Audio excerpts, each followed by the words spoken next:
اعوذ باللہ من الشیطان الرجیم بسم اللہ الرحمن الرحیم الحمدللہ رب العالمین ثم الصلاة والسلام علی اشرف الانبیاء والمرسلین وخاتم النبیین بالقاسم محمد اللہم صلی علی محمد وعلى أهل بيت الطيبين الطاهرين المظلومين المعصومين ولعن الله على أعدائهم أجمعين أما بعد قال أبو عبد الله عليه السلام السلام عليك وعلى الأرواح التي حلت بفنائك صلوات پڑھ دے محمد وآل محمد پر۔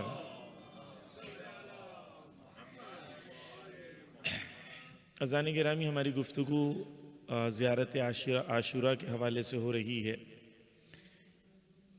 مجلسوں میں ہم نے زیارت عاشورہ کے الگ الگ فراز کو سمجھنے کی کوشش کی۔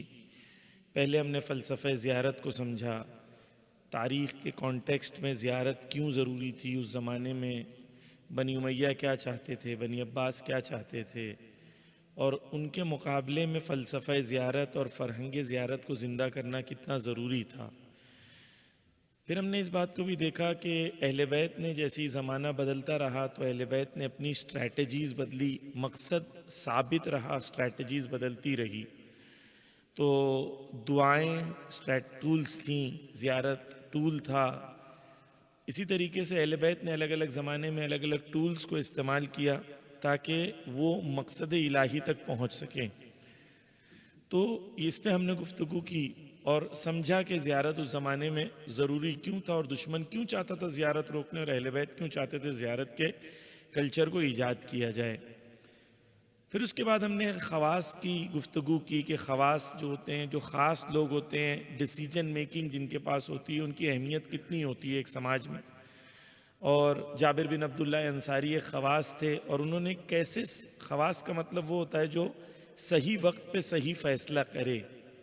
تو جابر بن عبداللہ انصاری نے کیسے صحیح وقت پہ صحیح فیصلہ کیا، اور کیسے امام حسین علیہ السلام کے قتل میں وہ لوگ شامل تھے جو لوگ صحیح وقت پہ صحیح فیصلہ نہیں کر سکے۔ پھر اس کے بعد ہم السلام علیکہ یا ابا عبداللہ ہم نے سمجھا کہ سلام کے کیا معنی ہیں، آداب کیا ہیں سلام کے، سلام اور السلام میں کیا فرق ہے، ابا عبداللہ امام حسین کو کیوں کہتے ہیں، عبداللہ کون ہوتا ہے، عبداللہ بننے کے لیے قرآن اہل بیت نے کون کون سی شرطیں بیان کی ہیں۔ اس لیے کہہ رہا ہوں تاکہ آپ کے ذہن میں رہے کہ کیا کیا گفتگو ہو چکی ہے۔ پھر اس کے بعد ہم نے ابا عبداللہ کے بعد ابن رسول اللہ سمجھا، ابن امیر المومنین سمجھا کہ جب ہم یہ کہتے ہیں ابن رسول اللہ تو وہاں پر شخصیت حقیقی ہے، حقوقی ہے، کیا ہے وہاں پر، کیوں بیان کیا ابن رسول اللہ ابن امیر المومنین۔ اور پھر اس کے بعد کل ہم ثار اللہ کی ہم نے گفتگو کی، ثار اللہ وابن ثارہ والوتر الموتور۔ کل یہاں تک ہم نے گفتگو کی تھی کہ وطر کا معنی کیا ہوتا ہے، موتور کا معنی کیا ہوتا ہے، اور جب ہم کہتے ہیں وطر الموتور تو اس سے مراد کیا ہوتی ہے۔ ابھی تک ہماری گفتگو یہاں تک پہنچی ہے۔ پہلے بھی میں نے عرض کیا تھا کہ مجھے نہیں پتا کہ اگر کوئی واٹس ایپ گروپ ہے تو وہاں پر ڈیلی کی نوٹس بھی بنا کے بھیجی جا رہی ہیں، تو اگر کوئی واٹس ایپ گروپ ہے تو پہلے سے اگر بتا دیں، ظہیر بھائی کو اگر پہلے کوئی بتا دے تو اس پر ڈیلی جو مجلس ہوتی ہے اس کا ایک سمری ٹیکسٹ فارمیٹ میں بھیجا جاتا ہے تاکہ وہ محفوظ رہیں بعد میں، وگرنہ 1 گھنٹے کی مجلس ہوتی ہے، یاد کتنا رہتا ہے۔ تو اس لیے ضروری ہے کہ اہل بیت نے کہا ہے کہ علم کو قید کر لو، کیونکہ علم فرار ہے، فرار ہو جاتا ہے۔ بس یہاں تک ہماری گفتگو رہی تھی۔ آج ہم ایک نئے فراز کے ساتھ اپنی گفتگو کا آغاز کریں گے۔ صلوات پڑھ دے محمد و آل محمد پر۔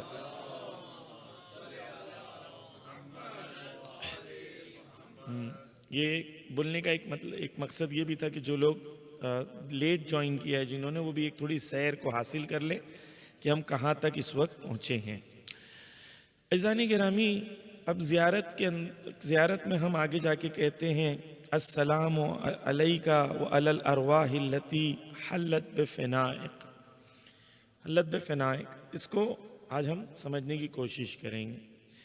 السلام علیکہ، علیکہ سے مراد یہاں پر امام حسین ہے کہ اے امام حسین آپ پر ہمارا سلام ہو، وَعَلَى الْأَرْوَاحِ الَّتِي، اور ان روحوں پر ہمارا سلام ہو، حلت بفنائک، جو نازل ہوئیں۔ اس کے کئی ترجمے ہیں، میں انشاءاللہ ایک ایک کر کے آپ کے سامنے پیش کرنے کی کوشش کروں گا۔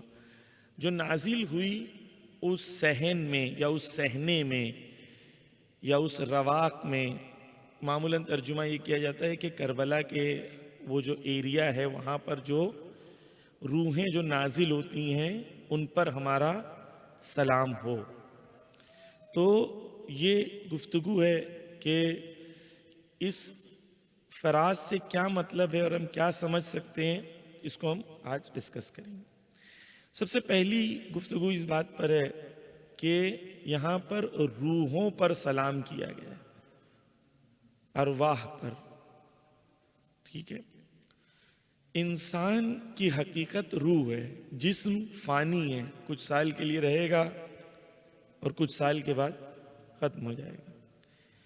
آپ توجہ کریں کہ مولا کائنات نہج البلاغہ میں کہتے ہیں کہ آپ قبرستان جا کے دیکھیں تو اس میں بڑے بڑے تونگر لیٹے ہوئے ہیں۔ پھر مولا کائنات پوچھتے ہیں کہاں ہیں ان کے محل؟ وہ محل بھی ڈہ گئے، یہ خود بھی قبر میں ہیں۔ حقیقت یہ ہے کہ سب کو وہاں پہنچنا ہے، اور حقیقت کیا ہے؟ روح ہے، جسم فانی ہے، لیکن انسان پوری زندگی جسم پہ توجہ دیتا ہے اور اصل چیز کی طرف توجہ نہیں ہوتی۔ تھوڑی سی دیر میں تھوڑا سمجھنے کی کوشش کریں گے کہ اصل چیز ہماری روح ہے، جسم نہیں ہے۔ جسم کے جتنے پلیجرز ہیں سارے ٹیمپرری ہیں، جسم کا کوئی پلیجر پرماننٹ نہیں ہے۔ آپ کو بھوک لگی، کھانا کھانا ہے، ٹھیک ہے، 2 گھنٹے میں کھانا بنتا ہے، 5 منٹ میں کھاتے ہیں، 5 سیکنڈ میں اس کا ٹیسٹ ختم ہو جاتا ہے۔ آپ زندگی کی کوئی بھی لذت دیکھیں تو دنیا ایسی ہے کہ دنیا میں زحمت زیادہ ہے اور لذت کم ہے، اور آخرت اس کے برخلاف ایسی ہے کہ وہاں محنت نہیں ہے، زحمت نہیں ہے، صرف لذت ہے، اور لذت بھی پرماننٹ ہے۔ وہ لذت جو کھانا کھانے کے بعد کی فیو سیکنڈز کی رہتی ہے، وہ فیو سیکنڈز کے لیے انسان 2 گھنٹہ کھانا بناتا ہے، لیکن وہ فیو سیکنڈز جو ہے یاد نہیں رہتا، ختم ہو جاتا ہے۔ فوراً اس کے بعد کچھ میٹھا یا آئس کریم چاہیے ہوتی ہے، یعنی وہ لذت ختم ہو گئی، اب اگلی لذت۔ جسم اور روح دونوں ڈیفرنٹ ہیں، دونوں کی نیڈز بھی ڈیفرنٹ ہیں۔ میں جلدی، کیونکہ زیادہ وقت نہیں لینا اس گفتگو میں، لیکن بنیادی گفتگو ہے اور گفتگو ہونا ضروری ہے۔ خدا نے قرآن میں کہا وَنَفَخْتُ فِيهِ مِن رُوحِي، میں نے آدم کے پتلے میں اپنی روح میں سے پھونکا، یعنی کہ روح پھونکی، روحی، اپنی روح میں سے میں نے آدم کے پتلے میں پھونکا۔ تو انسان کے اندر 2 ایسپیکٹس پائے جاتے ہیں۔ خدا کی جو روح ہے، ڈیوینٹی ہے، وہ بھی خدا کہتا ہے، خود قرآن میں کہتا ہے کہ میں نے پھونکا ہوں۔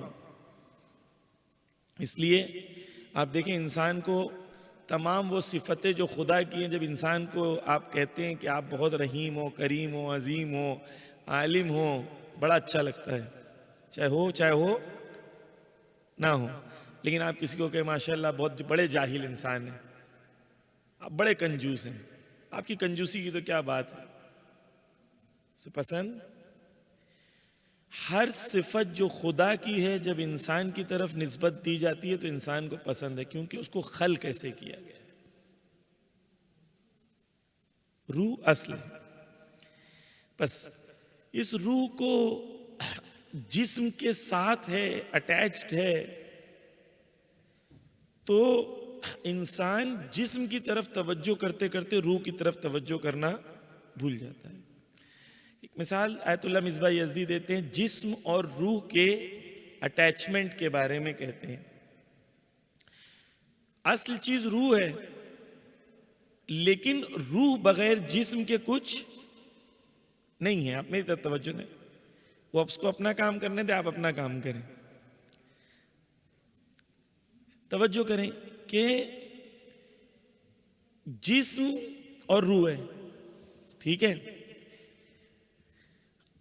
روح جو ہے وہ جسم کے ساتھ وابستہ ہے۔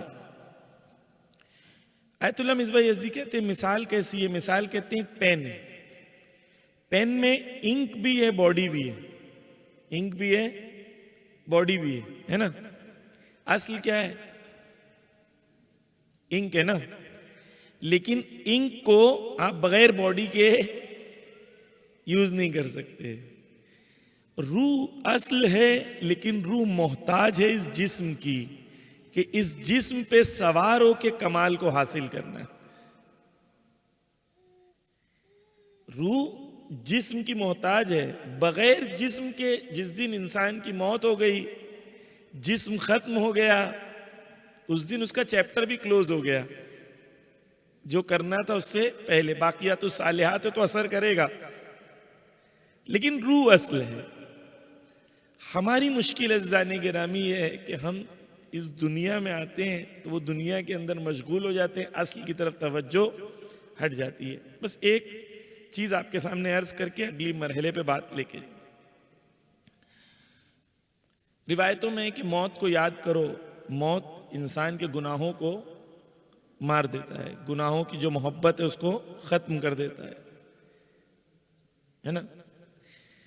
میں آپ کے سامنے مولا علی علیہ السلام موت کو کیسے سمجھاتے ہیں نہج البلاغہ میں، وہ پیش کرنا چاہتا ہوں تاکہ ہمیں احساس رہے کہ موت کیا ہے۔ توجہ کریں، مولا علی نہج البلاغہ میں کہتے ہیں کہ اگر آپ کو موت سمجھنا ہے تو دو سوالوں میں موت چھپی ہوئی ہے، دو سوالوں میں۔ مولا علی کہتے ہیں ان المرء اذا حلق قال الناس ما ترک۔ مولا علی کہتے ہیں جب انسان اس دنیا سے جاتا ہے، مر جاتا ہے، تو لوگ پوچھتے ہیں، کیا پوچھتے ہیں؟ ما ترک، کیا چھوڑ کے گیا ہے؟ لوگ کیا پوچھتے ہیں؟ ما ترک، کیا چھوڑ کے گیا ہے؟ وقالت الملائکہ ما قدم، اور ملائکہ پوچھتے ہیں کیا لے کر آئے ہو؟ بس موت اور حیات یہ ہے۔ یہاں والے پوچھیں گے کیا چھوڑ کے گیا، وہاں والے پوچھیں گے کیا لے کر آیا۔ عقل مند کون سا ہے؟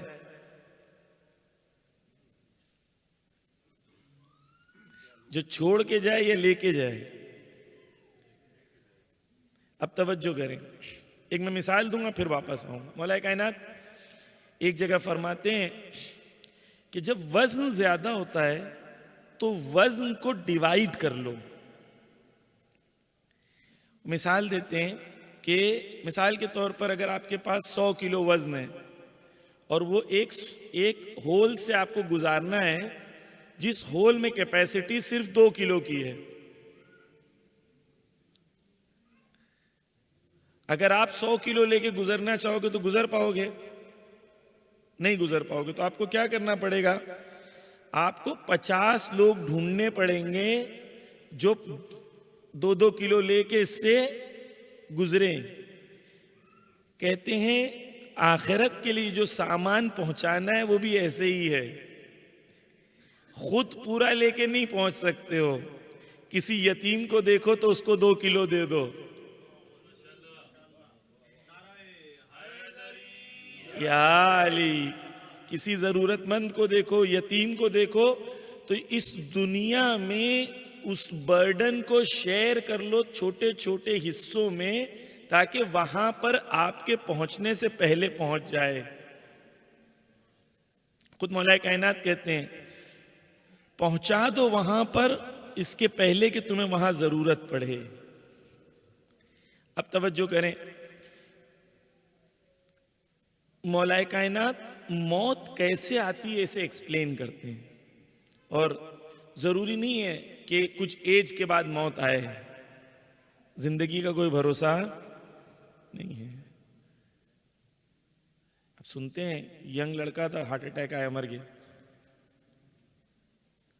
موت جو ہے اس کا کوئی بھروسہ نہیں ہے۔ اب توجہ کریں، مولا علی کہتے ہیں کہ جب موت آتی ہے انسان کے اوپر تو سب سے پہلے توجہ چاہوں گا، سب سے پہلے موت کیا کرتی ہے؟ وہ انسان کی بولنے کی قوت کو ختم کر دیتی ہے۔ اب انسان لیٹا ہوا ہے، بول نہیں سکتا، آنکھوں سے دیکھ بھی رہا ہے، کان سے سن بھی رہا ہے، دیکھ رہا ہے اطراف والے کیا بات کر رہے ہیں، میرے لیے نیکی کی بات کر رہے ہیں یا پراپرٹی کے ڈیویژن کی بات کر رہے ہیں، سب دیکھ رہے ہیں، سن بھی رہے، لیکن بولنے کی قوت ختم ہو گئی، اب وہ بول نہیں سکتا۔ مولا علی کہتے ہیں کہ وہ آنکھوں سے سب جگہ دیکھتا ہے۔ اسی وقت مولا علی کہتے ہیں کہ لیٹے لیٹے، توجہ چاہوں گا، کہتے ہیں لیٹے لیٹے اس کو ایک خیال آتا ہے، اور وہ یہ سوچتا ہے کہ میں نے کیسے اتنی دولت جو جمع کی ہے اس میں کیسے میں نے حلال اور حرام کو ملایا ہے، اور اب میں چلا جاؤں گا تو مجھے سب کا حساب دینا پڑے گا، کاش مجھے لوٹایا جائے تاکہ میں اس میں سے حرام نکال سکوں۔ پھر مولا کائنات کہتے ہیں کہ جو یہ لے کے جائے گا عین ممکن ہے کہ جو چھوڑ کے گیا ہے اس میں اس کو عذاب ملے گا، وہ حرام دولت کا جو اس نے جمع کیا تھا، اور وہ لوگ جن کے لیے چھوڑ کے گیا ہے اگر اس کو نیک کام میں لگا دیں تو اسی دولت سے وہ جنت جائیں گے اور یہ جہنم جائے گا۔ مولا علی کہہ رہے ہیں نہج البلاغہ میں، لیٹے لیٹے سوچ رہے موت کے بارے میں۔ پھر مولا علی کہتے ہیں آہستہ آہستہ اس کے جو ہیں، اور کبھی پھر اس کے جو دوسرے اعضاء ہیں وہ ختم ہو جاتے ہیں اور اسے موت آتی ہے۔ پھر اس کے رشتہ دار، وہی رشتہ دار جو بڑی محبت کا دعویٰ کرتے تھے، قبر میں اتار دیتے ہیں اور کوئی نزدیک رکنے کو تیار بھی نہیں ہوتا۔ یہ موت ہے، سب کو آنی ہے، سب کو آنی ہے۔ عقل مند وہ ہے جو صحیح فیصلے کرے، یا نیکی کا موقع مل رہا ہے کر لیں، ویٹ نہ کریں۔ جو موقع مل رہا ہے یہاں ڈسٹریبیوٹ کرنے کا کر لیں، فائدے میں رہو، کیونکہ وہاں پہنچ کے تمنا کرو گے کاش میں نے یہ 100 روپیہ دے دیا ہوتا، کاش میں نے 10 پاؤنڈ دے دیا ہوتا، یہاں پر مجھے یہ مل جاتا۔ وہاں پہنچنے کے بعد کچھ نہیں دے پاؤ گے۔ پس عزیزان گرامی، اصل چیز کیا ہے؟ روح ہے نا؟ اور انویسٹمنٹ کس چیز پر کرنا ہے؟ روح پر کرنا ہے، کیونکہ روح پر انویسٹمنٹ کرو گے تو وہ پرماننٹ ہے، باڈی پر انویسٹمنٹ کرو گے تو 50-60 سال میں ختم ہو جاتی ہے۔ اب توجہ کریں، ہم یہاں پر کہتے ہیں سلام ہو مولا حسین پر اور ان روحوں پر، ارواح التی، ان ارواح پر، ارواح یعنی روح کا جم، ان تمام روحوں پر سلام۔ التی، وہ کون سی روحیں ہیں؟ حلت، حلت عربی میں کہتے ہیں بمعنی نزلت، یعنی کوئی چیز کا نزول ہونا۔ ان روحوں پر سلام جو نازل ہوتی ہیں۔ بے فنا، ایک فنا نہیں ہے، فنا ہے، ٹھیک ہے، میں بیان کروں۔ فنا کے 2 معنی بیان کیے ہیں، میں لاسٹ میں خلاصہ کروں اگر آپ ٹیکنیکل تھوڑا ہو تو دو معنی ہے فنا کے. پہلا معنی یہ ہے کہ کوئی گھر ایسا ہو جس کا صحن بہت بڑا ہو، تو وہ صحن جو لوگوں کے لیے یا اونٹ جو باندھے جاتے تھے ان کے لیے پناہ گاہ ہو، ان کے لیے سیف ہیون ہو، تو اونٹوں کی پناہ گاہ کو کہتے ہیں فنا. یعنی وہ جگہ جو سیف ہو، پناہ گاہ ہو، سیف ہیون ہو. تو دو معنی ہیں اس کے. پہلا معنی کیا ہے؟ ان روحوں پر سلام جو نازل ہوتی ہیں امام حسین کے حرم کے صحن کے اندر، جو سیف ہیون ہے. پہلا معنی ان روحوں پر سلام جو نازل ہوتی ہیں. کہاں پر نازل ہوتی ہیں؟ کہتے ہیں کربلا میں، امام حسین کے حرم میں. کچھ روایتیں ہمارے وہاں ہیں، ملتی ہیں معصوم سے. ان روایتوں میں کہا گیا کہ جب امام حسین روز عاشور آخری وقت آیا تو خدا نے 4000 فرشتے بھیجے تھے مدد کے لیے. امام حسین نے فرشتوں سے مدد نہیں لی. خدا نے ان فرشتوں کو حکم دیا کہ یہیں رہو تا قیامت امام حسین علیہ السلام پر رو اور گریا کرو اور آنسو بہاؤ. وہ فرشتے. دوسری جگہ روایت ہمارے وہاں ہے معصوم سے کہ کربلا میں فرشتوں کا نزول ہوتا ہے، ملائکہ کا نزول ہوتا ہے، اور ملائکہ صفوں میں ہوتے ہیں. یعنی کچھ ملائکہ زیارت کر کے نکلتے ہیں تو اگلے ملائکہ صفوں میں ہوتے ہیں، جو ملائکہ کی صفیں ہوتی ہیں جہاں پر زیارت کے لیے امام حسین کے آتے ہیں. تو پہلا معنی یہ ہے کہ ان روحوں پر سلام. روح سے مراد یہاں پر فرشتے اور ملائکہ ہیں، کہ ان روحوں پر سلام جو نزول کرتی ہیں کربلا میں امام حسین کے حرم میں. تو ہم کہتے ہیں جب ارواح التی حلت بفنائک کہتے ہیں تو واضح ہوا پہلا معنی. یہ پہلا معنی. دوسرا معنی کیا ہے؟ توجہ چاہوں گا. دوسرا معنی ہے حلت کا معنی ہے ضم ہو جانے کے معنی میں. حلت بفنائک، اس کا مطلب کیا ہے؟ یعنی ان روحوں پر سلام جو ضم ہو گئیں، جو مل گئیں، جو گھل گئیں. مثال کے طور پر اگر آپ توجہ کریں کہ پانی میں آپ شکر ڈالتے ہیں تو شکر ڈالنے کے بعد وہ ضم ہو جاتا ہے. کچھ دیر کے بعد آپ کو پانی نظر آتا ہے، شکر نظر. یعنی ان روحوں پر سلام جو امام حسین کے ساتھ ضم ہو گئیں، مل گئیں، اپنے آپ کو امام حسین پہ اس طریقے سے فنا کیا کہ حسین کے ساتھ وہ مل گئیں، گویا کہ ایک ہو گئی. حلت بفنائک.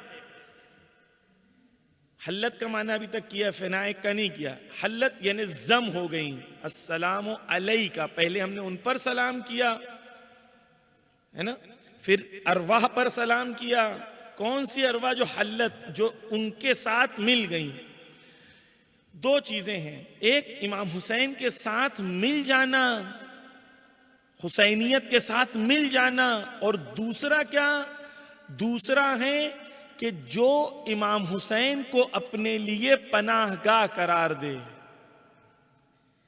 جیسے فنا کا ایک معنی تھا کہ وہ صحن جہاں پر اونٹنیاں یا اونٹ آ کے اپنے آپ کو سیف فیل کرتے ہیں، یعنی وہ سیف جگہ، سیف ہیون جس کو کہتے ہیں، وہ کون سی؟ یعنی وہ لوگ، وہ ارواح، وہ روحیں، ان پر سلام جس نے خود کو امام حسین کے ساتھ ضم کر لیا اور جس نے امام حسین کو اپنے لیے پناہ گاہ قرار دیا. ارواح التی حلت بفنائک. اب ایک اور بات توجہ چاہوں گا عزیزان گرامی، کہ علماء بیان کرتے ہیں یہ جو دوسرا معنی میں نے آپ کے سامنے عرض کیا، اس کے دو حصے ہیں. ایک وہ جو اتم مصداق ہے، ایبسلیوٹ پرفیکشن ہے، وہ معصومین، وہ امام حسین اور اصحاب کربلا ہیں جو اس لیول پہ پہنچے، جن کے اندر یہ دو کوالٹی تھی، خود کو حسین میں ضم کر دیا، دوسرا حسین کو اپنے لیے پناہ گاہ قرار دیا، حسین کا سایہ اپنے اوپر باقی رکھا۔ یہ دو چیزیں ہو گئیں۔ علماء کہتے ہیں کہ اس میں جو امام حسین اور اصحاب کربلا ہیں وہ ہیں، لیکن یہ مخصوص ان کے لیے نہیں ہے، یہ جملہ دعوت دے رہا ہے آئندہ آنے والی نسلوں کو کہ جس میں بھی یہ دو کوالٹی آ جائے گی اس کے لیے یہ راستہ کھلا ہوا ہوگا۔ حلت بفنائک، یعنی علماء کہتے ہیں ہمیں اور آپ کو وہ روح بننے کی تمنا کرنی ہے جو حسین کے ساتھ ضم ہو جائے اور جو حسین کو اپنی پناہ گاہ بنا لے۔ ارواح التی حلت بفنائک، یہاں پر ہمیں سمجھ میں آتا ہے کہ یہ راستہ کربلا ادامے دار ہے، کربلا کنٹینیویشن ہے، کربلا تمام نہ شد، کربلا ختم نہیں ہوئی۔ لوگ کہتے ہیں مولانا یہ سب کیا بات کرتے ہیں آپ لوگ، کیا آج کی کربلا؟ دیکھیں میں آپ کو ایک چیز ایکسپلین کروں تاکہ آپ کے لیے بھی کلیئر ہو جائے، کوئی آپ سے ڈسکشن کرے یا آپ کے لیے خود کانسیپچولی کلیئر ہو جائے۔ سورج جو ہے اس کی شعاعیں ہیں، ہے نا، ریز ہیں اس کی، تو جو سورج میں سورج کی سب سے نزدیک کرن ہے جو سورج سے لگی ہوئی ہے وہ کیا ہے؟ وہ بھی شعاع ہے نا، وہ بھی رے ہے کہ نہیں؟ وہ بھی شعاعیں ہے نا، لیکن جو میرے ہاتھ پر آ کے لگ رہی ہے وہ کیا ہے؟ وہ کیا ہے؟ وہ بھی شعاعیں ہیں، وہ بھی ریز ہے، وہ بھی کرن ہے۔ اگر میں کہوں کہ یہ وہی کرن ہے جو سورج کی ہے تو ایک معنی میں صحیح ہے، کیوں؟ کیونکہ یہ اس سے وابستہ ہے، وہیں سے آ رہی ہے۔ لیکن کوئی اگر کہے کہ جو میرے ہاتھ پہ کرن گر رہی ہے اس میں وہی شدت ہے جو وہاں پر ہے تو جھوٹ کہہ رہا ہے۔ جب کوئی کہتے ہیں کہ یہ کربلا کی طرح ہے تو اس کا مطلب نہیں نعوذ باللہ مقام کربلا میں ہے، اس کے اندر وہی شعاعیں پائی جاتی ہیں، وہی ریفلیکشن پایا جاتا ہے جو کربلا میں ہے، لیکن جو کربلا کا مقام ہے وہ کسی کا نہیں ہو سکتا۔ واضح ہو گئی بات؟ تو اگر ہم کہتے ہیں کسی کو تشبیہ دیتے ہیں، تشبیہ کا مطلب مقام نہیں ہوتا، تشبیہ کا مطلب ہوتا ہے کہ سملیرٹیز کی وجہ سے، کامنالٹیز کی وجہ سے آپ اس کو ایگزامپل دیتے ہیں، ایگزامپلیفائی کرتے ہیں تاکہ لوگوں کے لیے کلیئر ہو جائے۔ مثلا اسرائیل جو ظلم کر رہا ہے، اگر ہم کہتے ہیں وہ یزیدیت ہے، کیوں؟ کیونکہ یزید نے بھی بچوں کو قتل کیا تھا، یہ بھی بچوں کو قتل کر رہے ہیں، اس نے بھی خیموں میں آگ لگائی تھی، یہ بھی گھروں میں آگ لگا رہا ہے، اس نے بھی لوگوں کو گھروں سے بے گھر کیا تھا، یہ بھی گھروں سے بے گھر کر رہے ہیں۔ اگر اسے فرعونیت کہیں گے تو یہاں پر یہ نہیں کہہ رہے ہیں کہ یہ فرعون ہو گیا ہے، یعنی فرعون مقام فرعون پہ نہیں کہہ رہے ہیں۔ یہاں پر کیا بات ہو رہی ہے؟ اسے کہتے ہیں شدت اور ضعف، یعنی وہی چیز ہے لیکن اس کے اندر کتنی شدت اور کتنی ضعف ہے اس میں فرق ہے۔ جب وہ لیکن نام وہی ہوگا، نام وہی ہوگا لیکن شدت اور ضعف میں فرق ہے۔ تو بس اگر علماء یہ کہہ رہے ہیں کہ آج بھی شہدائے کربلا کا راستہ کھلا ہوا ہے، جو امام خمینی رضوان اللہ تعالیٰ کہتے ہیں کہ کربلا ختم نہیں ہوئی، آج بھی باقی ہے، آج بھی راستہ کھلا ہوا ہے، اس کا مطلب یہ نہیں نعوذ باللہ کہ ہم مقام کربلا میں پہنچ جائیں گے، مقام اصحاب کربلا پہ پہنچ جائیں گے۔ اس کا مطلب یہ ہے کہ وہی راستے پہ چلتے رہو، اور جب وہ راستے پہ چلو گے تو یہ وہی راستہ ہے، یہ وہی کیمپ ہے۔ ہو سکتا ہے وہ لوگ نزدیک ہوں گے، ہم دور ہوں گے، لیکن راستہ وہی ہے، کیمپ وہی ہے۔ تو بس یہاں پر میں نے اس چیز کو بھی کلیریفائی کر دیا، شدت اور ضعف کی بات ہے۔ مثال کے طور پر ہم کہتے ہیں امام حسین علیہ السلام کے غم کو محسوس کریں، ٹھیک ہے، تو وہ غم جو امام حسین کا وہ تو محسوس نہیں کر سکتے، لیکن غم کا ایک حصہ شاید ہم محسوس کر لیں، بہت بہت ضعف، بہت ضعیف، لیکن چاہتے وہی ہیں کہ امام حسین کے غم کو ہم لوگ ایک لمحے کے لیے محسوس کر لیں۔ واضح ہے؟ یعنی اس کا مطلب یہ نہیں کہ پورے امام حسین کے غم۔ کیا ہوتا ہے کہ لوگ الفاظ کی طرف توجہ نہیں دیتے ہیں، فوراً فیصلہ کر لیتے ہیں۔ بس تو یہاں پر میں نے عرض کیا عزیزان گرامی کیا چیز، کہ یہ راستہ جو ہے یہ راستہ کھلا ہوا ہے، ارواح التی حلت بفناء علیکم منی سلام جمیعاً، آگے جمیعاً کی بھی بحث ہے، میں انشاءاللہ اس پہ آؤں گا، لیکن یہاں تک آپ کے سامنے ایک بات پیش کی۔ اب یہ روحیں کون سی روحیں ہیں عزیزان گرامی؟ یہ وہ روحیں ہیں جن کو اہل بیت نے کہا کہ ایسے اصحاب نہ نانا کو ملے نہ بابا کو ملے،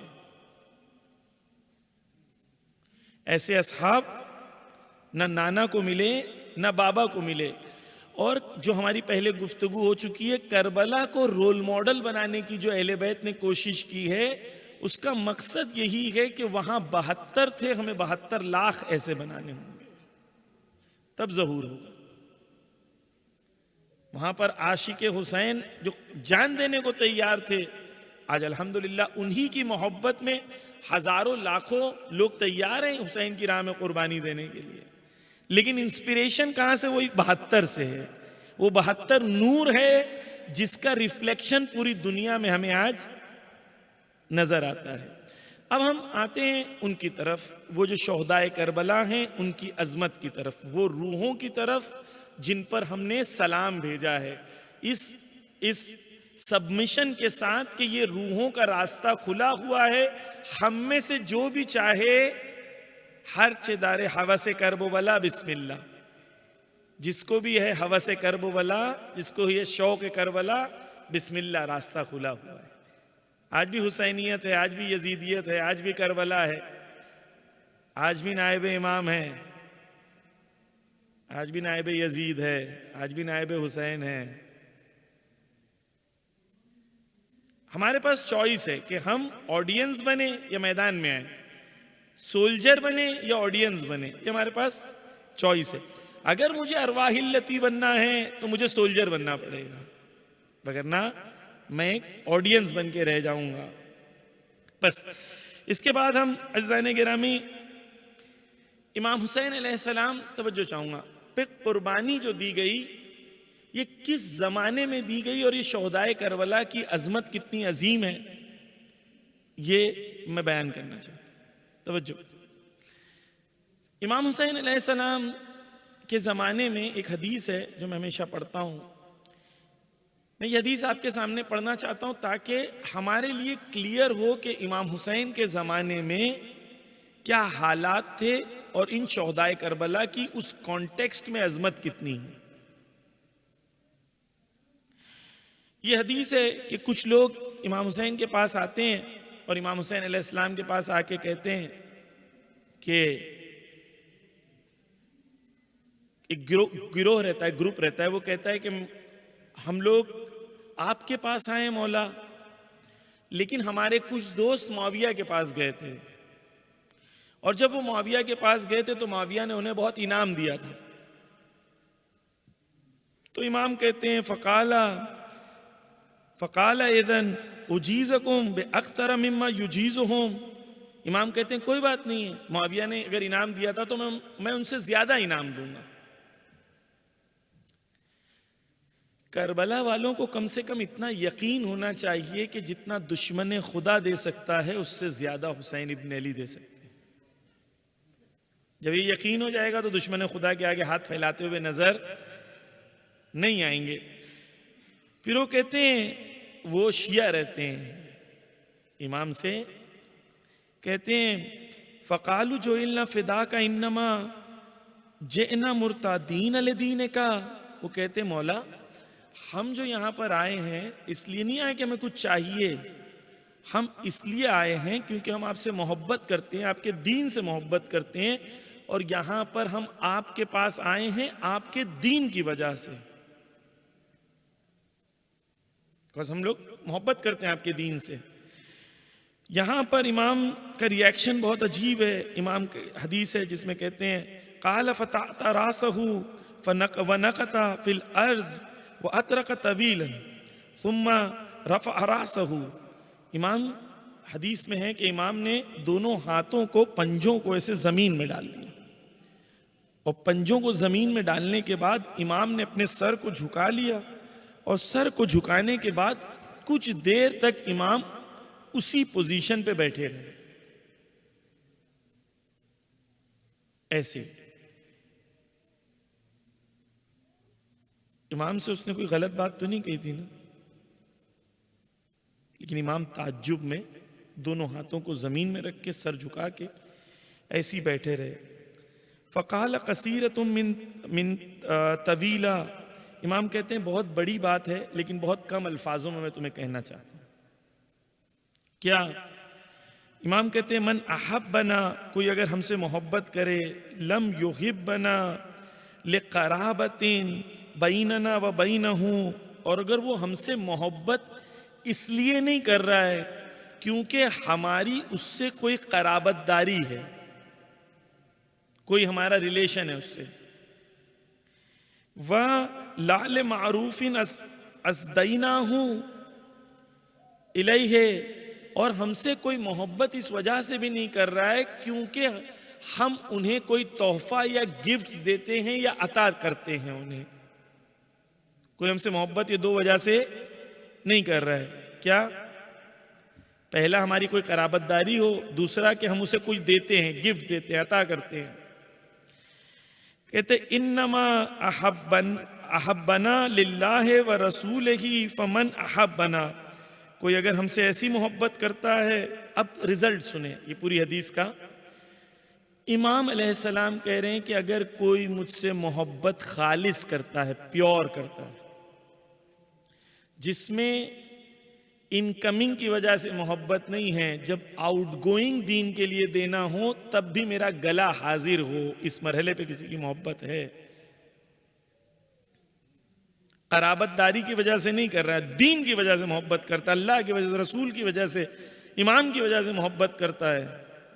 امام کہتے ہیں جاء معنا یوم القیامت کا ہاتین وقرن بین سبابتیہ، امام کہتے ہیں وہ روز قیامت میں وہ ہمارے ساتھ ایسے کھڑا ہوگا، دو انگلیوں کا اشارہ کر کے کہتے ہیں روز قیامت وہ ہمارے ساتھ ایسے کھڑا ہوگا جیسے دو انگلیاں۔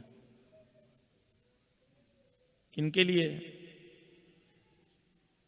ان کے لیے جو امام حسین سے محبت کرتے ہیں۔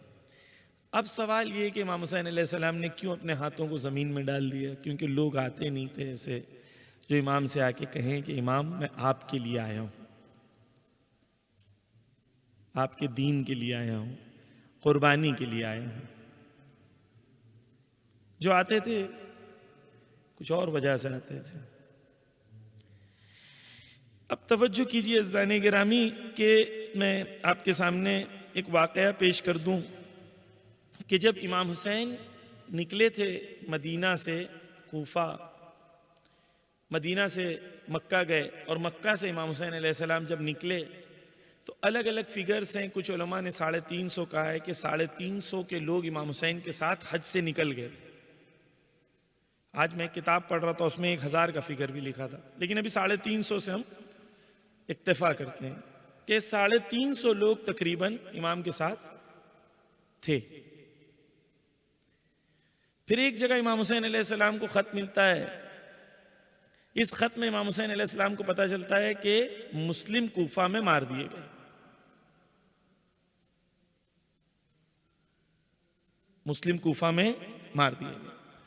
امام کی کلیئرٹی اپنے اصحاب کے ساتھ تھی کہ امام نے اسی رات کو سب کو جمع کیا، اور رات کو سب کو جمع کرنے کے بعد امام حسین علیہ السلام نے سب کو جمع کر کے کہا کہ دیکھو فمن احبنا منکم الانصراف فلینصرف لیس علیہ منا زمام، کہ تم میں سے اگر کوئی جانا چاہتا ہے مجھے چھوڑ کے تو مجھے چھوڑ کے چلے جائے، انصراف دے دے، میری تم پر کوئی بیعت نہیں ہے، میں بیعت اٹھاتا ہوں، چلے جائے، فَلْيَنْصَرِفْ، چلے جاؤ۔ پھر امام کہتے ہیں من کان فینا باذلا موجتہ وموطنا علی لقاء اللہ نفسہ فلیرحل معنا۔ امام کہتے ہیں کہ کوئی اگر تم میں سے ایسا ہو جو اپنے مہجت کو خدا کی راہ میں خرچ کرنے تیار ہے، توجہ چاہیے، مہجت کو خدا کی راہ میں خرچ کرنے تیار ہے اور اللہ سے لقاء، اللہ سے ملاقات کے لیے تیار ہے، فَلْيَرْحَلْ مَعَنَا، وہ کل صبح میرے ساتھ چلے۔ پھر امام جا کے سو گئے۔ امام کہتے ہیں فَإِنَّنِي رَاحِلٌ مُصْبِحًا انشاءاللہ تعالی، امام کہتے ہیں کل صبح میں چلوں گا۔ آپ امیجن کریں کہ ہم اسی خیمے میں بیٹھے ہوئے ہیں جہاں امام حسین ہیں، اور امام حسین یہ خطبہ ہمیں بھی دے رہے ہیں، کہہ رہے میرے ساتھ وہ چلے جو مہجت کو قربان کرنے تیار ہے۔ میں مہجت کو پہلے ایکسپلین کر دوں پھر اس بات کو آگے بڑھوں۔ یہاں پہ اگر ڈاکٹرز بیٹھے ہوں گے تو اس بات کی تائید کریں گے، یا سائنس بیک گراؤنڈ کے جو لوگ ہوں گے، کہ کسی حیوان کو یا کسی انسان کو اگر قتل کر دیا جاتا ہے تو اس کا جو ہارٹ ہوتا ہے، اس کا ہارٹ جو ہوتا ہے، دل، اس کے قتل کے کئی گھنٹوں کے بعد بھی، اگر 1 یا 2 دن کے بعد بھی اس کا دل نکالا جائے اور دل کو کاٹا جائے تو دل میں کچھ بوند خون کے بچے ہوئے رہتے، خون کے کچھ قطرے دل کے اندر بچے ہوئے ہوتے ہیں، اسے کہتے ہیں مہجت۔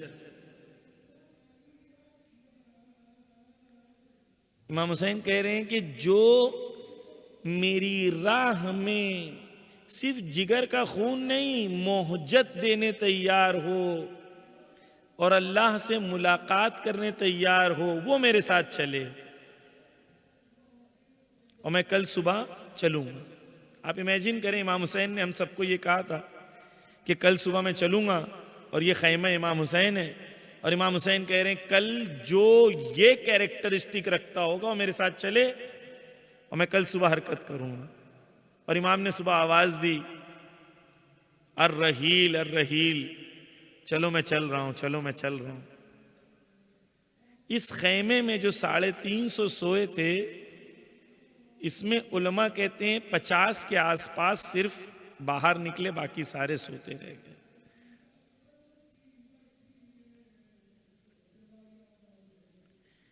یہ وہ لوگ نہیں ہیں جو امام حسین کے ساتھ جانے تیار نہیں تھے، یہ وہ لوگ نہیں ہیں جو امام حسین سے محبت کا دعویٰ نہیں کرتے تھے، یہ لوگ انہوں نے حج نہیں کیا امام کے ساتھ، حج کو چھوڑ کے امام کے ساتھ آئے ہیں، حج کو چھوڑ دیا امام کے ساتھ آ گئے۔ لیکن جب پتا چلا کہ مسلم مارے گئے ہیں، کوفہ کے حالات بدل گئے، اب جو جائے گا وہ شہید ہوگا، قتل کیا جائے گا۔ امام حسین سے محبت وہاں تک تھی جہاں تک امام حسین کی محبت کے ساتھ دنیا بھی ہے۔ فَلْيَرْحَلْ مَعَنَا، امام کہتے ہیں میرے ساتھ چلو۔ صبح نہیں آئے لوگ۔ میں اپنے آپ سے پوچھوں کیا میں نے اپنے آپ کو اس لیے ایسا تیار کیا ہے کہ امام بولیں گے میرے ساتھ چلو تو میں چلنے کے لیے تیار ہو جاؤں گا؟ یہ زنجیریں جو دنیا کی ہیں، کیا میں نے اپنے آپ کو اس سے آزاد کیا ہے کہ اگر امام بولیں گے کہ چلو میرے ساتھ تو میں چلنے کے لیے تیار ہو جاؤں گا؟ کربلا اسی لیے، عاشورہ اسی لیے، غم منانا اسی لیے تاکہ ہم بیدار ہوں، احساس ہو ہمارے اندر۔ اصحاب کربلا کون ہیں؟ اصحاب کربلا وہ ہیں جو ایسے حالات میں امام کے ساتھ کھڑے رہے۔ یعنی ان حالات میں امام کے ساتھ تھے جن حالات میں امام کو کوئی ساتھ دینے تیار نہیں تھا، امام کے ساتھ آخری وقت تک کھڑے رہے. اور ان کے اندر جو کوالٹیز پائی جاتی ہیں بہت جلدی، ایک کوالٹی ان کے اندر وفا ہے. اسلام میں وفا کی بہت اہمیت ہے. خدا قرآن میں کہتا اوفو بالعقود، اپنے وعدے کو، جو عقد کیا ہے، جو وعدہ کیا اس کو پورا کرو. معصوم نے کہا ہے جو وعدہ پورا نہیں کرتا وہ ہم میں سے ہے ہی نہیں. حتیٰ کفار کا لفظ کا ہے کہ وہ کافر ہے جو وعدہ پورا نہیں کرتا. پہلی چیز ان کے اندر عہد و پیمان کے لیے وفاداری تھی. دوسری چیز شہادت طلبی تھی. آپ دیکھیں جتنے اصحاب کربلا ہیں ہر شہید موت کے لیے بے چین ہے، شہادت کے لیے بے چین ہے. کیوں؟ کیونکہ یہ کچھ جانتے ہیں جو ہم نہیں جانتے. وہ یہ جانتے ہیں کہ امام حسین کی راہ میں شہید ہو جانا ہے، انہیں ہمیشہ کے لیے زندہ رہنا. ہمیں لگتا ہے شہید ہو جانا یعنی مر جانا، انہیں لگتا ہے شہید ہونا یعنی زندہ ہو جانا.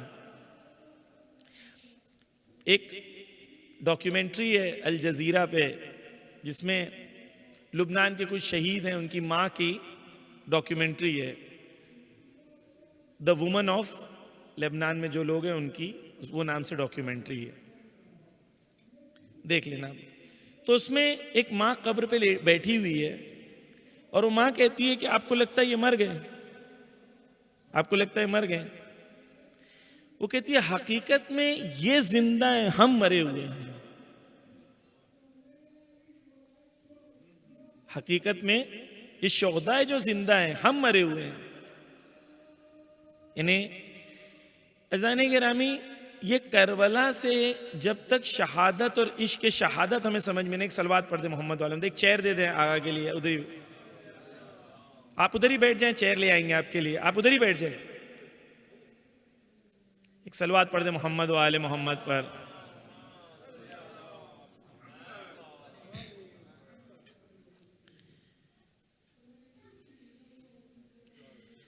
بس عزیزان گرامی توجہ کیجئے، ایک صلوات پڑھ دیں محمد و آل محمد پر.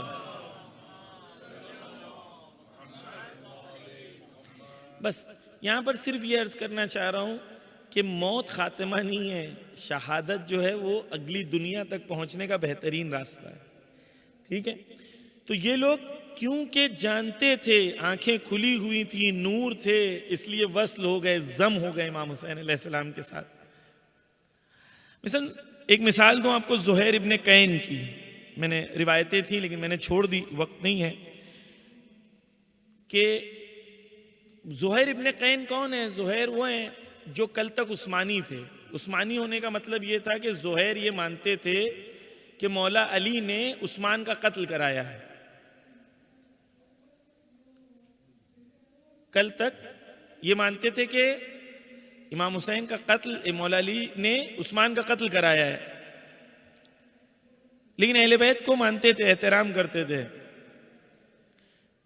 زہیر ابن قین کا قافلہ جو چل رہا تھا تو امام حسین کے قافلے کے آس پاس پہنچتا ہے. امام حسین کو چاہتا نہیں تھا آس پاس پہنچے. امام حسین ایک بار اس کو دک الباب کرتے ہیں، اس کے قاصد بھیجتے ہیں. تو وہ قاصد آ کے کہتا ہے کہ من الحسین، حسین کی طرف سے آیا ہوں. تو روایت میں ہے کہ زہیر ابن قین کے ہاتھوں میں لقمہ ایسے تھا، وہ ایسے ہی رہ گیا. اس نے اپنا لقمہ کھایا نہیں، لقمہ نیچے رکھ دیا. پھر زہیر کو آ کے قاصد کہتا ہے کہ امام حسین آپ کو بلا رہے ہیں. زہیر کی بیوی جنتی تھی، اس نے اپنے شوہر کی جان بچا لی. زہیر کی بیوی کہتی ہے کہ جاؤ، زہرا کے بیٹے نے بلایا ہے اور آپ ابھی بھی سوچ رہے ہو کہ میں جاؤں یا نہیں جاؤں. روایت میں نہیں لکھا کہ زہیر ابن قین جب گئے تھے اور جب پلٹ کے آئے ہیں تو وہاں گفتگو کیا ہوئی، لیکن یہ لکھا ہے کہ جب گئے تھے تو ان کا چہرہ پریشان تھا، جب پلٹ کے آئے ہیں تو بڑے خوشحال تھے، جیسے جنت مل گئی۔ جب پلٹ کے آتے ہیں تو اپنی بیوی کو طلاق دیتے ہیں، اس کے نام پہ مال و دولت کرتے ہیں، اور اس کے بعد زہیر چلے جاتے ہیں۔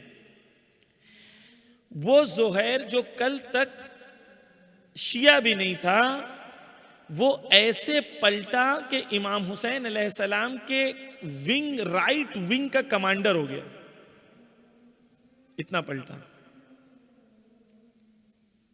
امام حسین نماز پڑھ رہے ہیں تو سامنے کھڑے کون ہے؟ زہیر اور سعید۔ پھر زہیر سے جیسے ہی نماز ختم ہوئی تو شمر ملعون نے توہین کی امام حسین علیہ السلام کی، تو زہیر کو جلال آ گیا، زہیر کو جلال آ گیا، اور زہیر میدان میں آ کے اس کا جواب دیتے ہیں شمر کا، ملعون کا۔ جب زہیر جواب دیتے ہیں تو شمر کہتا ہے بھی کچھ ہی دیر میں تجھے اور تیرے امام کو میں نعوذ باللہ قتل کر دوں گا۔ تو زہیر پلٹ کے کہتے تو مجھے موت سے ڈراتا ہے؟ زہیر پلٹ کے کہتے ہیں تو مجھے موت سے ڈراتا ہے۔ اور پھر زہیر نے کچھ رجز پڑھے، صرف وہی آج کے لیے پڑھوں گا، انشاءاللہ پھر زندگی رہی تو کل بات جو ہے آگے بڑھاؤں گا۔ ایک صلوات کا سہارا دیں محمد و آل محمد پر۔ زہیر رجز پڑھتے ہیں، کہتے ہیں جب میدان میں انٹر ہوتے ہیں، کہتے ہیں انا زہیر و انا ابن القین، میں زہیر ہوں اور قین کا بیٹا ہوں۔ پھر امام، ابھی میں فی الحال ترجمہ پڑھتا ہوں، وقت نہیں ہے۔ امام پھر کہتے ہیں میں اپنی شمشیر سے امام حسین کا دفاع کروں گا۔ امام حسین وہ جو پیغمبر کے نواسے ہیں، میں لڑوں گا، اور مجھے پرواہ نہیں ہے کہ میرے جسم کے ٹکڑے ٹکڑے کربلا میں ہو جائیں۔ میں لڑوں گا، خون بہاؤں گا، اور مجھے فرق نہیں پڑتا کہ میرے جسم کے ٹکڑے ٹکڑے کربلا میں ہو جائیں، لیکن میں امام حسین پر اپنی قربانی کو دوں گا۔ یہ زہیر ابن قین ہے کہ جو کل تک کہاں تھے اور آج کہاں آ گئے۔ اسی طریقے سے امام علیہ السلام کے دوسرے اصحاب بھی تھے، حبیب ابن مظاہر، 5 صحابی تھے رسول اللہ کے کربلا میں امام حسین علیہ السلام کے ساتھ، 5 صحابی تھے، 18 بنی ہاشم کے جوان تھے، آل رسول میں دوسرے بچے تھے، مسلم ابن عقیل کی اولاد تھے، یعنی کربلا کے اندر وہ تھے جن کی طرح دنیا میں کوئی نہیں ہے۔ امام سے پوچھا گیا کہ شہدائے کربلا کے بارے میں، چھٹے امام سے، کہ آپ کی کیا نظر ہے؟ تو چھٹے امام کہتے ہیں شہدائے کربلا کے سامنے خدا نے جو پردے ہوتے ہیں دنیا کے، وہ پردے ہٹا دیا تھا تاکہ وہ پردوں کے بغیر چیزوں کو دیکھ رہے تھے۔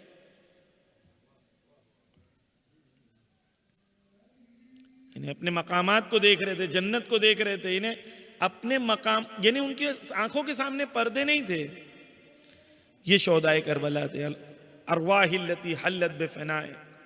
بس یہاں پر یہ بات یہیں تک روکتا ہوں کہ ہم نے خلاصہ اس بات کا یہ کیا کہ ان روحوں پر سلام، جو روحیں یا وہ ملائکہ ہیں جن کا نزول ہوتا ہے، ان پر بھی سلام، کیونکہ روایتیں ہمارے دوسری بھی ہم زیارت میں پڑھتے ہیں کہ جب ہم زیارت پڑھنے جاتے ہیں تو ہم زیارت میں یہ بھی پڑھتے ہیں کہ ہم آپ پر بھی سلام کرتے ہیں امام، اور جو ملائکہ یہاں پر ہیں ان پر بھی سلام کرتے ہیں، زیارت کے جملے ہیں۔ تو ملائکہ پر بھی سلام، اور ان روحوں پر سلام جنہوں نے، جو اپنے آپ کو امام حسین سے جنہوں نے ضم کر دیا، اور ضم کرنے کے بعد ان کے اندر امام حسین علیہ السلام کو اپنے لیے پناہ گاہ بنا دیا، اور یہی راستہ ہمارے لیے ہے، اور یہی رول ماڈلز ہمارے لیے جن کے راستے پہ ہمیں چلنا ہے۔ بس یہاں تک یہ بات میں نے عرض کی۔ دوسرا حصہ بہت جلدی میں آپ کے سامنے پیش کروں گا۔ ایک صلوات کا سہارا دے محمد و آل محمد پر۔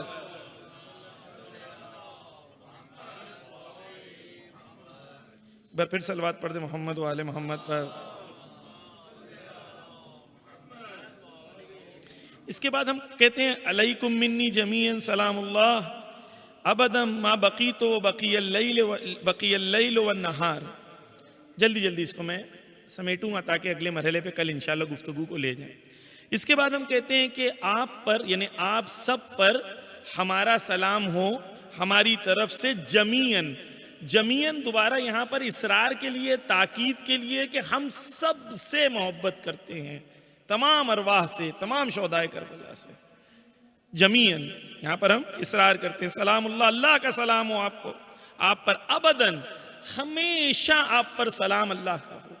یعنی ہم ایک لمحے کے لیے آپ پر سلام نہیں بھیج رہے ہیں، ہم سلام بھیج رہے ہیں کہ آپ کے اوپر ہمیشہ سلام رہے. سلام کی ہم نے گفتگو کی تھی، سلام کا کیا معنی ہے. ہم فیما بقیت و بقی اللیل والنہار، کب تک؟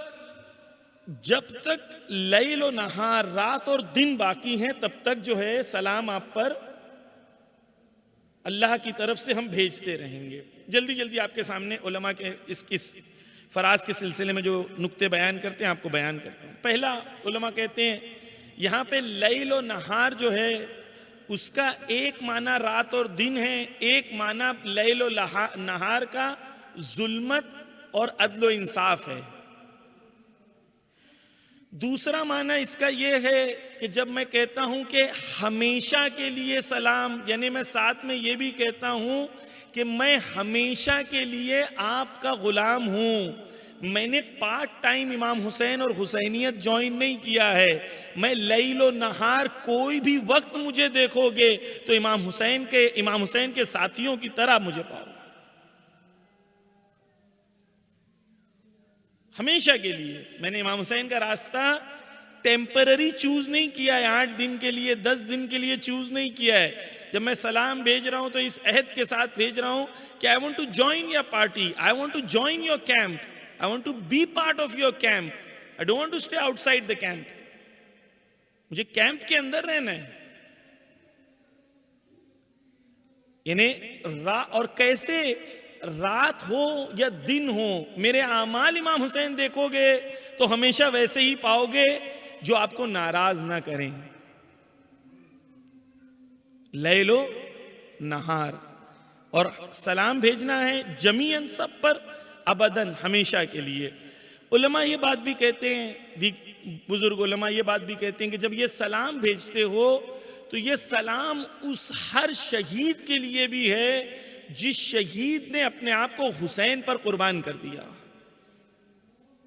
کربلا کے شہداء کے لیے تو ہے، لیکن جس کے اندر بھی یہ صفت پائی جائے کہ جس نے اپنے نفس کو امام حسین پر قربان کر دیا اور اپنے خون کو حسین ابن علی پر قربان کر دیا ہو، علماء کہتے ہیں ہر اس شہید پر بھی آپ سلام کر رہے ہوتے ہیں، کیونکہ وہ وہی راہ ہے.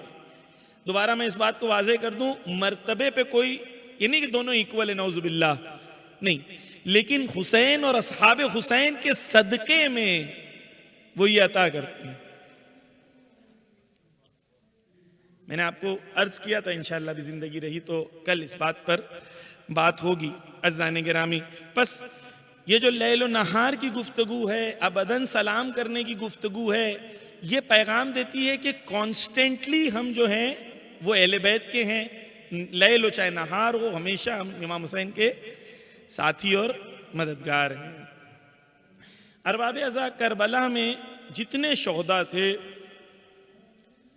سب شہداء کے اندر نماز کا شوق تھا، عابد تھے، عشاق تھے، اللہ سے عشق کرنے والے تھے، شدت سے عشق کرنے والے تھے اللہ سے.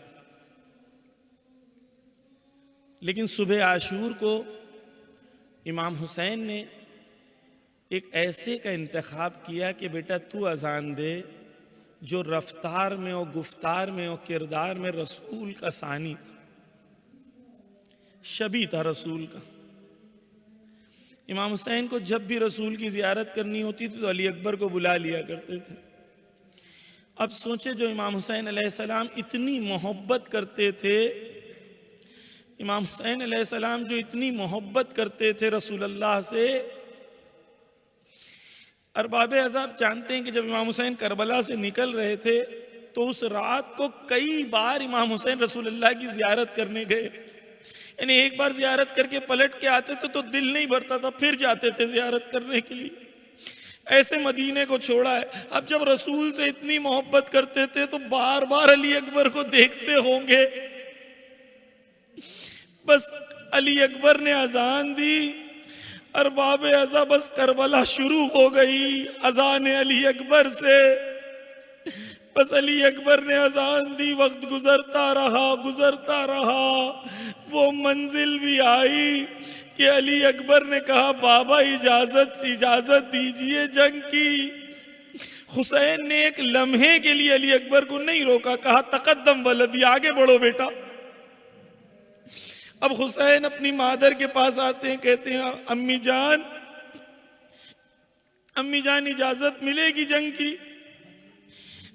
مادر علی اکبر اجازت دے دیتی. مجھے نہیں پتا کس دل سے علی اکبر کی ماں نے اجازت دی تھی. کسی کا جوان بیٹا ہو اور وہ بھی علی اکبر جیسا ہو اور اسے قربان کرنا ہو، بڑا سخت ہے. بس اس کی منزل دوسری یہ تھی کہ علی اکبر آئے کہاں پر؟ زینب کبریٰ کے پاس. زینب کبریٰ علی اکبر سے اتنی محبت کرتی تھی کہ مدینہ میں مشہور تھا کہ زینب کا بیٹا ہے علی اکبر. اتنا محبت کرتی تھی. علی اکبر بھی اولاد حسین ہیں، حسین کے بیٹے ہیں. علی اکبر آتے ہیں، ثانیہ زہرا کی گودی میں سر کو رکھ کے لیٹ جاتے ہیں.